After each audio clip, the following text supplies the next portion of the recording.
আমরা এখন আছি মথুরাতে। আজকে সকালবেলা আমরা খুব তাড়াতাড়ি বেরিয়ে পড়েছি। মথুরাতে এসেছি আর মথুরার রাস্তাঘাটগুলো দেখো কেমন একটা অন্য রকম। একে তো গ্রামের রাস্তা, তারপরে রাস্তাঘাটগুলো দেখে না তোমার মনে হবে যে পুরোনো দিনের একটা আলাদা আলাদা ভাইব পাবে। চারিদিকে যেন শুধুই শ্রীকৃষ্ণের নানা রকম স্মৃতি। আজ তোমাদের নিয়ে যাব বৃন্দাবনের দ্বারকাধীশ টেম্পেলে। চলো যাওয়া যাক। রাসকুন্ডা মথুরা। এটা হলো মথুরার রাসকুন্ডা এই জায়গাটায়। আর জায়গাটা দেখো মানে বেশ লোকালয়টা প্রচুর আছে, মানে তোমরা আগেকার যুগের মানে যে সমস্ত রাজারা থাকতো সেখানকার একটা ভাইব পাবে। রাধাকৃষ্ণ দেখেছিলাম, মানে অনেক রাধাকৃষ্ণই এখানে দেখা যায়, তাদের বাসন কোসন সবই পাওয়া যায়, কিন্তু এক একটা রাধাকৃষ্ণ তুমি তাকিয়ে থাকবে। এরপর আমরা চলে গেলাম দ্বারকাধীশ টেম্পেলের একদম কাছে। তখন বিকাল হয়েছে, বাইরের লাইটগুলো জ্বালানো হয়নি, তো এই সিঁড়ি দিয়ে আমরা উঠবো। বাইরের লাইটটা তোমাদের পরেই দেখাবো। চলো আর বেশি কথা না বলে এই সিঁড়ি দিয়ে উঠে টেম্পলটা আগে পুরোটা তোমাদেরকে ঘুরে দেখাই।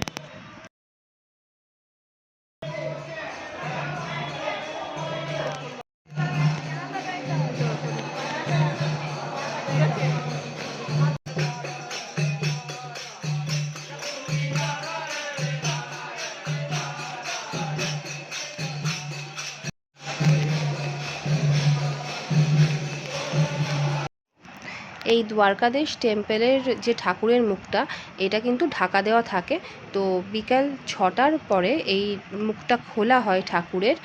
আর এই জন্য আমরা এই মন্দিরের পুরো পোর্শনটা ঘুরে দেখছিলাম, কারণ মন্দিরটাকে পেছন দিক থেকে গিয়ে পুরোটা দেখা যায়। আর এখানে কিছু ঠাকুরের ভোগ বা প্রসাদ দেওয়া হচ্ছিল।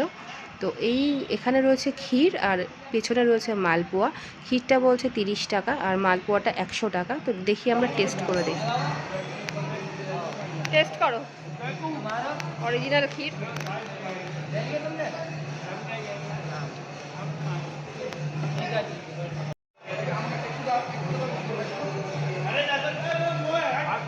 ক্ষীরটা কিন্তু ভালো খেতে, পুরো পায়েস টাইপের।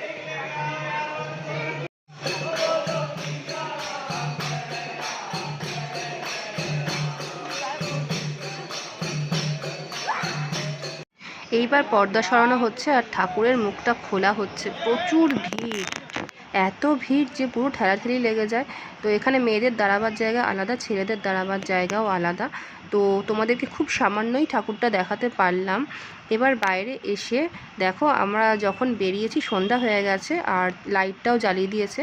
এখানে লাইটটা দারুণ দেখতে লাগছে, পুরো টেম্পলটায় লাইট চেঞ্জ হচ্ছে আর নানা রকমের লাইট হচ্ছে।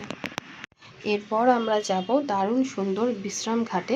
তোমরা কিন্তু সাথে থেকো, দেখা হচ্ছে পরের ভিডিওয়ে।